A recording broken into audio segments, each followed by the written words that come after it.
disais sur la dérive autoritaire, faut s'imaginer, en fait, on était dans une époque où on sortait de la guerre mondiale, si vous voulez. La guerre mondiale, ça veut dire qu'on avait forcé les gens, par l'État, en les réquisitionnant, à aller s'entretuer pendant des années dans la boue des tranchées. Enfin, on a tous vu les films, on a lu des bouquins, c'était l'horreur. Bon.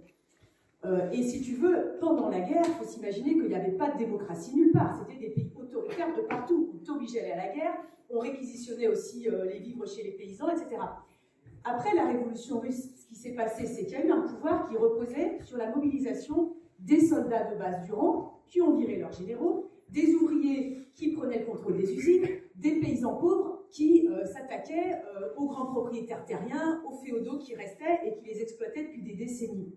Et bien sûr, il y a eu des mesures autoritaires, sauf que la différence, c'est que les mesures autoritaires, elles étaient contre les riches, elles étaient contre les capitalistes, on est allé réquisitionner, etc. Mais j'ai envie de te dire, comme d'ailleurs dans la Révolution française, tu as eu des moments où les sans-culottes, quand tout le monde crevait de faim à Paris, bah, ils allaient réquisitionner. Et les classes possédantes, ils crient toujours à l'autoritarisme quand ça s'attaque à leur propriété. Quand on va réquisitionner un grand hôtel où il y a une famille qui vit dans 50 pièces pour aller loger les ouvriers qui sont sans domicile, c'est ça qu'ils ont fait la Révolution russe. C'est-à-dire que c'était un pouvoir, pour la première fois de l'histoire, alors il y a eu la Commune de Paris, je suis d'accord avec toi, mais en tout cas qui a tenu, qui était exercée par les ouvriers, par ceux d'en bas. Alors après, oui, ils ont été face à des difficultés, voilà, ils ont eu quand même toutes les armées des grands pays impérialistes qui leur sont tombés dessus.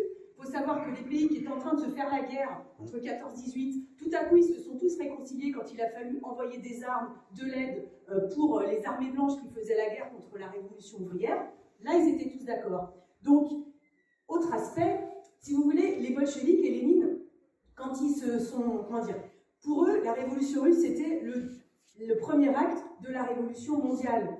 Et ils s'attendaient à ce que, bah, voilà, la guerre, c'était tellement l'horreur, ça avait tellement montré à quelles extrémités abominables le capitalisme était capable d'emmener l'humanité, que ça allait ouvrir une période révolutionnaire. Ça a ouvert une période révolutionnaire dans toute l'Europe, dont on parle très peu dans nos cours d'histoire, mais quand même, il y a eu des conseils ouvriers en Hongrie, en Allemagne, jusqu'en Alsace, hein, vous savez, drapeau rouge sur la cathédrale de Strasbourg. Il y a eu des tentatives de révolution ouvrière et de pouvoir de conseils ouvriers qui commençaient à se mettre en place dans des tas de pays. Et il y avait cette idée-là que la Russie, c'était un pays pauvre, sous-développé, 90% paysans, avec peu d'industrie, et que construire, ou en tout cas aller vers une société socialiste, ça allait être possible à condition que la révolution s'étende. Et je pense qu'une bonne partie de la dégénérescence stalinienne qu'il y a eu après est aussi liée au fait qu'ils se sont retrouvés isolés dans un pays pauvre avec des tas de problèmes à régler